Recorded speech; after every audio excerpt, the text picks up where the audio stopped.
परशुराम लक्ष्मण संवाद द्वितीय भाग। सूर समर करनी करहीं कहीं न जनावहीं आपु विद्यमान रन पाई रिपु कायर कथई प्रताप श्यावर राम चंद्र शंकर हरि उमा। शूरवीर तो युद्ध में शूरवीरता का कार्य करते हैं, कहकर अपने को नहीं जनाते। शत्रु को युद्ध में उपस्थित पाकर कायर ही अपने प्रताप की डींग मारा करते हैं।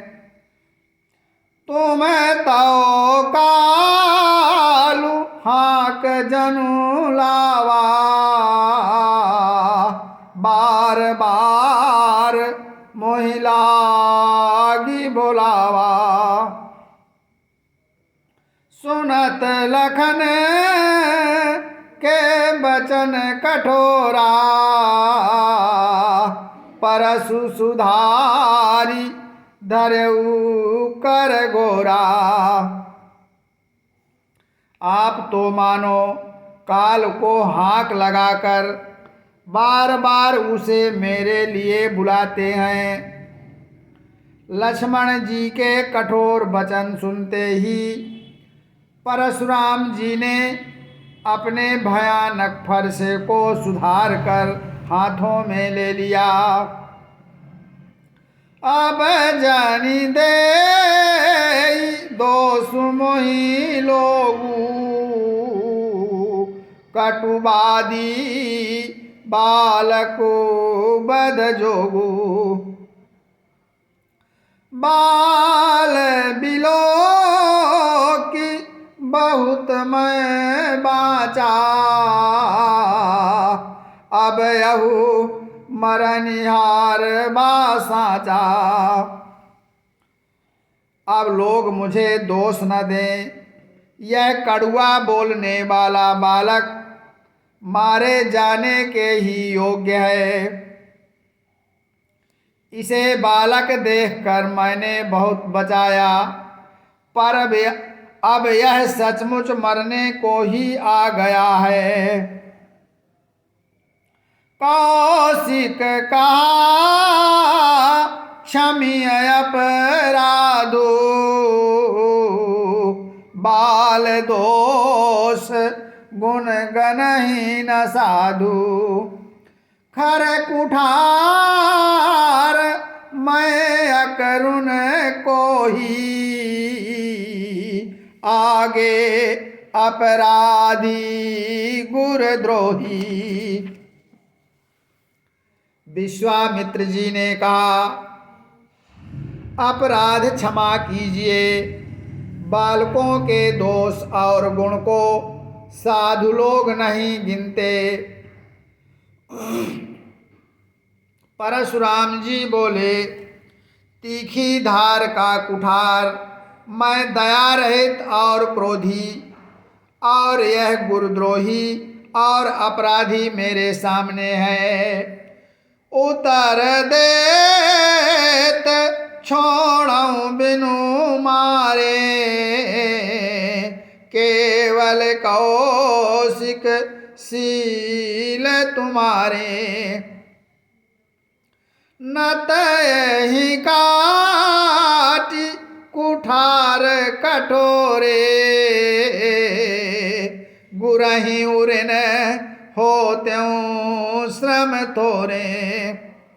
उत्तर दे रहा है, इतने पर भी मैं इसे बिना मारे छोड़ रहा हूँ। सो हे विश्वामित्र, केवल तुम्हारे प्रेम से, नहीं तो इसे इस कठोर कुठार से काटकर थोड़े ही परिश्रम से गुरु से उऋण हो जाता। गाधी सूनु का हृदय हंसी मुनि हरि अरिय सूज अय मैं खाड़ नऊख मैं अजहु न बूझ अबूझ श्याम रामचंद्र की जय। विश्वामित्र जी ने हृदय में हंसकर कहा, मुनि को हरा ही हरा सूझ रहा है, अर्थात सर्वत्र विजयी होने के कारण ये श्री राम लक्ष्मण को भी साधारण क्षत्रिय ही समझ रहे हैं, किंतु यह लोहमयी केवल फौलाद की बनी हुई खाड़ा अर्थात खड्ग है, तलवार है, ऊख की रस की खाड़ नहीं है जो मुंह में लेते ही गल जाए। खेद की बात है मुनि अभी भी बेसमझ बने हुए हैं, इनके प्रभाव को नहीं समझ रहे हैं। कहऊ लखन मुनिशीलु तुम्हारा, को नहीं जान विदित संसारा। माता पिता उरिन बैनी के, गुरु रिनु रहा सोचु बड़ जी के। लक्ष्मण जी ने कहा, हे मुनि, आपके शील को कौन नहीं जानता, वह संसार भर में प्रसिद्ध है। आप माता पिता से तो अच्छी तरह उऋण हो ही गए, अब गुरु का ऋण रहा जिसका जी में बड़ा सोच लगा हुआ है। सो जानू हमारे माथे काढ़ा, दिन चली गए ब्याज बड़ बाढ़ा। अब आनिया व्यवहारिया बोली, तुरत देऊ मैं थैली खोली। वह मानो हमारे ही मत्थे काढ़ा था, बहुत दिन बीत गए, इससे ब्याज भी बहुत बढ़ गया होगा। अब किसी हिसाब करने वाले को बुला लाइए तो मैं तुरंत थैली खोल कर दे दूं। सुने कटु बचन कुठार सुधारा, हाय हाय सब सभा पुकारा। भृगुबर परसु देखावहु मोही, विप्र विचारी बचऊं नृपद्रोही। लक्ष्मण जी के कड़वे वचन सुनकर परशुराम जी ने कुठार संभाला। सारी सभा हाय हाय करके पुकार उठी। लक्ष्मण जी ने कहा, हे भृगुश्रेष्ठ, आप मुझे फरसा दिखा रहे हैं, पर हे राजाओं के शत्रु, मैं ब्राह्मण समझकर बचा रहा हूँ।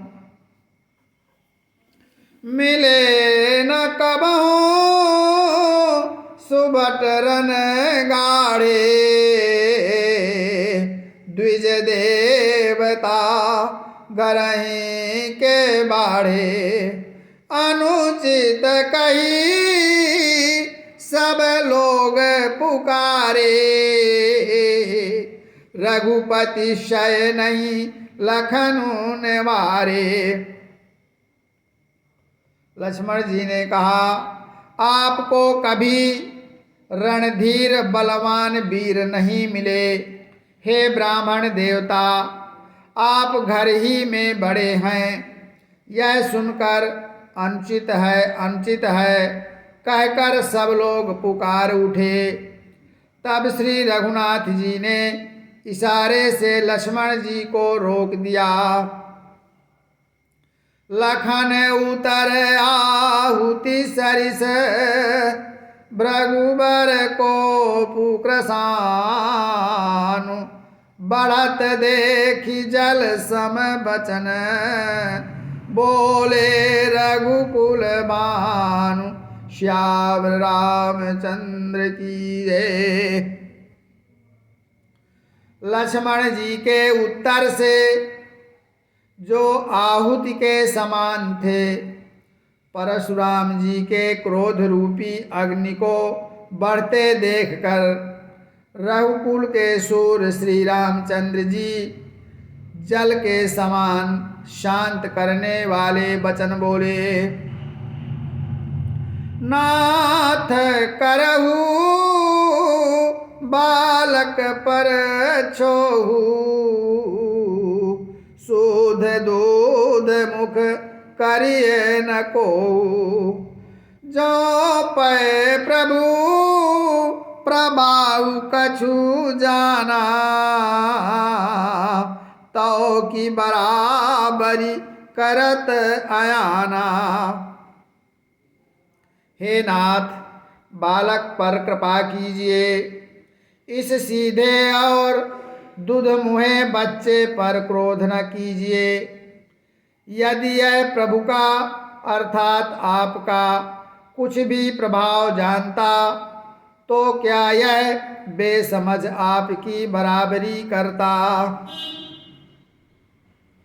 जाओ लरिका कछु अचगरी करही गुर पितु मातु मोद मन भरही करिए कृपा शिशु सेवक जानी तुम समशील धीर मुनि ज्ञानी। श्री राम जी कहते हैं बालक यदि कुछ चपलता भी करते हैं तो गुरु पिता और माता मन में आनंद से भर जाते हैं, अतः इसे छोटा बच्चा और सेवक जानकर कृपा कीजिए। आप तो समदर्शी सुशील धीर और ज्ञानी मुनि हैं।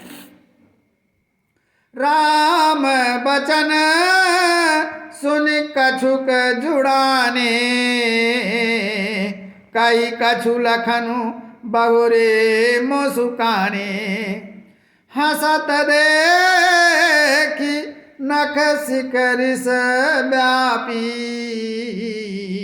राम तोर भ्राता बड़ पापी। श्री रामचंद्र जी के वचन सुनकर वे कुछ ठंडे पड़े। इतने में लक्ष्मण जी कुछ कहकर फिर मुस्करा दिए। उनको हंसते देखकर परशुराम जी के नख से शिखा तक सारे शरीर में क्रोध छा गया। उन्होंने कहा, हे राम, तेरा भाई बड़ा पापी है। गौर शरीर श्याम मन माही कालकूट मुख पय मुख नाही सहज टेढ़ अनुहरई न तोही नीचु मीचु सम देख न मोही।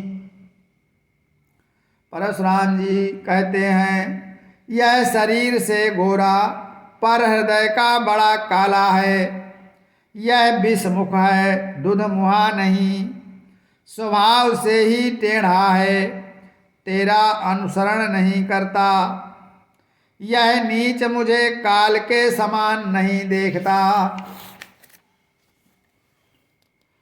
लखन कहु हंसी सुनहु मुनि क्रोध पाप कर मूल जेहि बस जन अनुचित करही चरहि विश्व प्रतिकूल। श्याम रामचंद्र की जय। लक्ष्मण जी ने हंसकर कहा, हे मुनि सुनिए, क्रोध पाप का मूल है। जिसके बस में होकर मनुष्य अनुचित कर्म कर बैठते हैं और विश्व भर के प्रतिकूल चलते सबका अहित करते हैं। मैं तुम्हार अनुचर मुनि राया, परिहरि कोप करिए अब दाया। टूट चाप नहीं जुरी रिसाने, बैठिए होई पाय पिराने। हे मुनिराज, मैं आपका दास हूँ, अब क्रोध त्याग कर दया कीजिए। टूटा हुआ धनुष क्रोध करने से जुड़ नहीं जाएगा। खड़े खड़े पैर दुखने लगे होंगे, बैठ जाइए। जो अति प्रिय तो करिए उपाय, जोरिए को बड़े गुनी बोलाई। बोलत लख नहीं जनक डेराही, मष्ट करहु अनुचित बल नाही। लक्ष्मण जी ने कहा, यदि धनुष अत्यंत ही प्रिय हो तो कोई उपाय किया जाए और किसी बड़े गुणी कारीगर को बुलवाकर जुड़वा दिया जाए। लक्ष्मण जी के बोलने से जनक जी डर जाते हैं और कहते हैं, बस चुप रहिए, अनुचित बोलना अच्छा नहीं। थर थर कांपै पुर नर नारी, छोट कुमार खोट बड़ भारी। भृगुपति सुनी सुनी निर्भय बानी, रिस तन जरई होई बलहानी। जनकपुर के स्त्री पुरुष थर थर कांप रहे हैं और मन ही मन कह रहे हैं कि छोटा कुमार बड़ा ही खोटा है। लक्ष्मण जी की निर्भय वाणी सुन सुनकर परशुराम जी का शरीर क्रोध से जला जा रहा है और उनके बल की हानि हो रही है। बोले राम देहि निहोरा,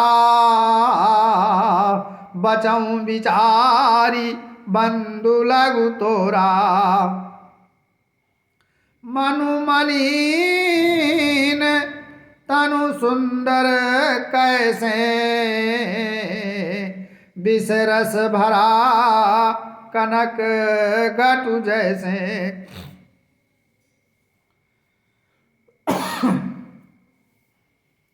तब श्री रामचंद्र जी पर एहसान जनाकर परशुराम जी बोले, तेरा छोटा भाई समझकर मैं इसे बचा रहा हूँ। यह मन का मैला और शरीर का कैसा सुंदर है, जैसे विष के रस से भरा हुआ सोने का घड़ा। सुनी लक्ष्मण बिहसे बहुरी, नयन तरे रे राम। गुर समीप गवने सकुची, परिहरि बानी बाम। श्याम रामचंद्र शंकर हरि उमा। यह सुनकर लक्ष्मण जी फिर हंसे। तब श्री रामचंद्र जी ने तिरछी नजर से उनकी ओर देखा, जिससे लक्ष्मण जी सकुचाकर विपरीत बोलना छोड़कर गुरु जी के पास चले गए। अति विनीत मृदु शीतल बानी,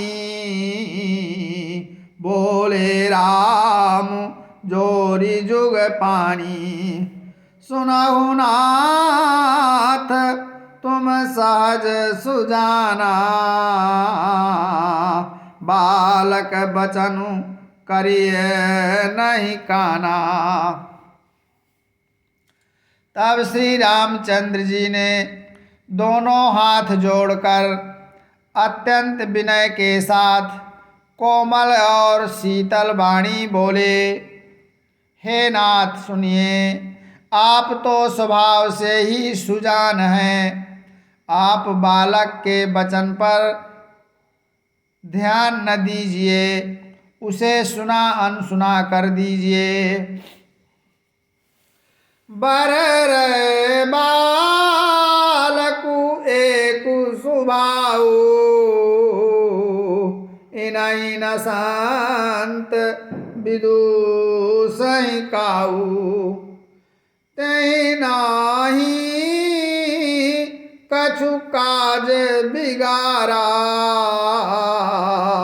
अपराधी मैं नाथ तुम्हारा। बर्रे और बालक का एक स्वभाव है, संत जन इन्हें कभी दोष नहीं लगाते। फिर उसने अर्थात लक्ष्मण ने तो कुछ काम भी नहीं बिगाड़ा है। हे नाथ, आपका अपराधी तो मैं हूँ। कृपा कोपु बधु बधब गोसाई, मोह पर करिए दास की नाई। कहिए बेगी जही विधि रिस जाई, मुनि नायक सोई करो उपाई। अतः हे स्वामी, कृपा क्रोध बध और बंधन जो कुछ करना हो, दास की तरह अर्थात मुझको दास समझकर मुझ पर कीजिए। जिस प्रकार से शीघ्र आपका क्रोध दूर हो, हे मुनिराज बताइए, मैं वही उपाय करूं। कहा मुनि राम जाई रिस कैसे, अजहूँ अनुज तव चितव अनैसे। एही के कंठ कुठारु न दीना, तो मैं काहे कोप करु कीना। मुनि ने कहा, हे राम, क्रोध कैसे जाए। अब भी तेरा छोटा भाई टेढ़ा ही ताक रहा है। इसकी गर्दन पर मैंने कुठार न चलाया तो क्रोध करके किया ही क्या। गर्भस्रवहि अवनिप रमणी, सुनि कुठार गति घोर। परसु अछत देखऊँ जियत, बैरी भूप किशोर। श्याम रामचंद्र की जय। मेरे जिस कुठार की घोर करनी सुनकर राजाओं की स्त्रियों के गर्भ गिर पड़ते हैं, उसी फरसे के रहते मैं इस शत्रु राजपुत्र को जीवित देख रहा हूँ। श्याम रामचंद्र की जय। पवन सुत हनुमान की जय। उमापति महादेव की जय।